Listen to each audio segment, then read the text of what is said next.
அஸ்ஸலாமு அலைக்கும் வரஹ்மத்துல்லாஹி வபரகாத்துஹு.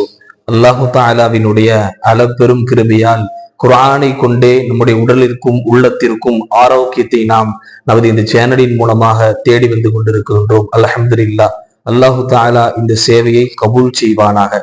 சமீபத்திலே கமாண்டிலே நம்மிடத்திலே கேட்டிருந்தார்கள், சிறுநீரக இந்த கிட்னி சம்பந்தப்பட்ட நோய்களுக்கு நிவாரணத்திற்கு குர்ஆன் ஆயத்து துவா சொல்லித்தாங்கன்னு சொல்லி கேட்டிருந்தாங்க. இன்ஷா அல்லாஹ் இன்னைக்கு அதைத்தான் நாம் பார்க்க போகின்றோம். சூரத்துல் அராஃபினுடைய 57வது வசனம் இது. அஊது பில்லாஹி மினஷ் ஷைத்தானிர் ரஜீம். பிஸ்மில்லாஹிர் ரஹ்மானிர் ரஹீம்.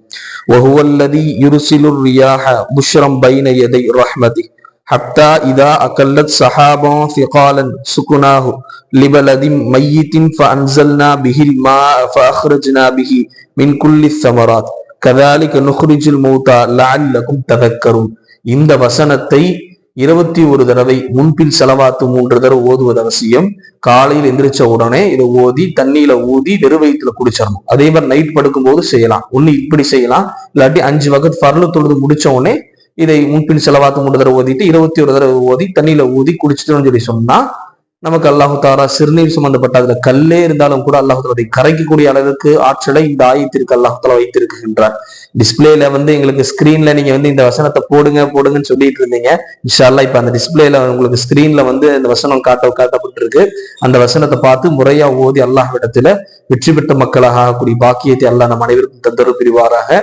ஆனா அதுல மிக சிறந்தது என்னன்னு கேட்டா, காலையில எந்திரிச்சோனே ஃபஜ்ர் தொழுதோனே நம்ம யாசீன்ல ஓதுறோம்ல, அப்பயே முன்னாடி ஃபர்ஸ்ட் 3 தடவை ஸலவாத் ஓதிட்டு இந்த வசனத்தை 21 தடவை ஓதி திரும்ப 3 தடவை ஸலவாத் ஓதி தண்ணியில ஊதி குடிக்கிறதா சிறந்தது. அதே மாதிரி நைட் படுக்கும்போது இதே மாதிரி செஞ்சுட்டு படுத்தோம்னு சொல்லி சொன்னா அல்லாஹ் நம்முடைய ஈமானுடைய பலத்தால் அல்லாஹு தாலா சிறுநீரகத்திலே கல்லே இருந்தாலும் கிட்னியிலே கல்லே இருந்தாலும் அல்லாஹு தாலா அனைத்து நோய்களையும் கிட்னியில் ஏற்படும் அனைத்து நோய்களையும் அல்லாஹு தாலா ஷிஃபாவாக்கி விடுவான். அல்லாஹு தாலா குர்ஆனின் மூலமாக உடலிற்கும் உள்ளத்திற்கும் ஆரோக்கியம் பெற்ற மக்களாக நம் அனைவரையும் ஆக்கி அருள் புரிவானாக. அஸ்ஸலாமு அலைக்கும் வரஹ்மத்துல்லாஹி வபரகாத்துஹு.